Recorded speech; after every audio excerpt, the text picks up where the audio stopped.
Hello, my name is Bobby Ring, and my profession I chose was coaching. These coaches are some of the greatest coaches of all time, including Nick Saban, Bill Belichick, Coach K, Phil Jackson, and Vince Lombardi. The job requirements of coaching is you need a bachelor's degree, and you need to know people in the industry that will help you get a job. High school coaches usually teach at the school they coach for. You need to be good with people and good with kids. Sometimes you need a playing background. Say if you're an ex-football player, you are more likely to get a job to be a football coach than someone who didn't play.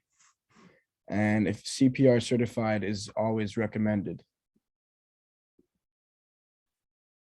Job responsibilities. You have to be good with communication skills and supervisor skills.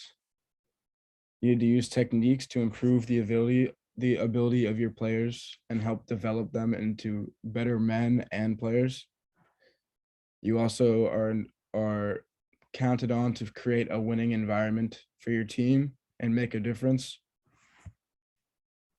You have to manage and supervise athletic activities, contests, and practice sessions to promote individual growth in athletic skills, teamwork, and most of all, good sportsmanship. The average job salary for a coaching job is around 44,000 a year. That's all of coaching. And an entry level job is around 35,000 a year. But people with 20 years plus experience get a median of 54,000 a year. And also the average annual salary for professional coaches is around 55,000 a year. So the coach I interviewed was Christopher Moore, which is the UNH assistant basketball coach. And Christopher attended Merrimack University where he played basketball there. And he had his first coaching job he was coaching freshman and JV basketball at Carmel High in Illinois. And then he got a call from his former coach at Merrimack, Bert Hamill, to come join him on his staff.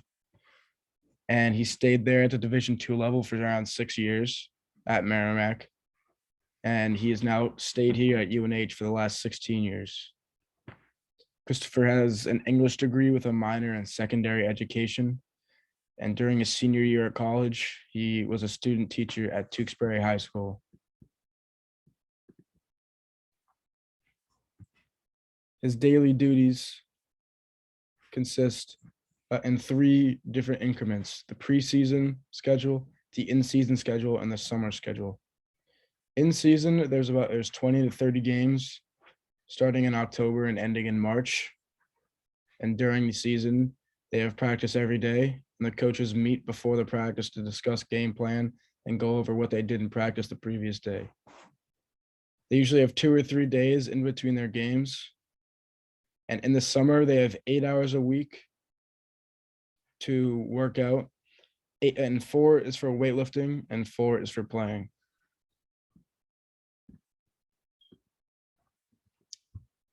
He gave a lot of good advice in his email to me. Some of the quotes that stood out to me were, "My advice to anyone aspiring to be a coach at the college level was to try and pursue some sort of graduate degree after college with a basketball program." He also says, "Try to get involved with the team any way you can and work your way up," just like he did with Merrimack. And entry-level coaching jobs are by no means glorious. And that pretty much means that your first job you will not make a lot of money, or it might not be for a big school, but it'll give you the experience you need to advance. He says, "I think the relationships that you develop over the years are really what makes you want to coach. And there's nothing better than seeing student athletes grow over a 4 or 5 year span, both as a person, student, and as a player." And I know he means this quote because he said his favorite memory as a coach was not on the court. It was actually at one of his former players' weddings, where he said he was very proud of the person that he's become off the court. I learned a lot from Coach Moore's advice for me in his email. And basically, the big takeaways I got was to get involved any way possible.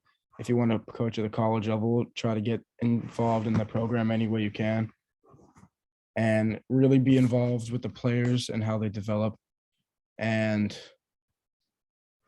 how they grow as people throughout their 4 years with you, and build relationships within the business. And that will give you better positions in the future if you know people and they know your work. And a quote that I'm going to end off with that he said that I think is the most powerful quote is, it's why you coach, to have relationships that hopefully last a lifetime. Don't get me wrong, winning games and being successful all mean quite a bit, but the relationships last and are most memorable. Thank you.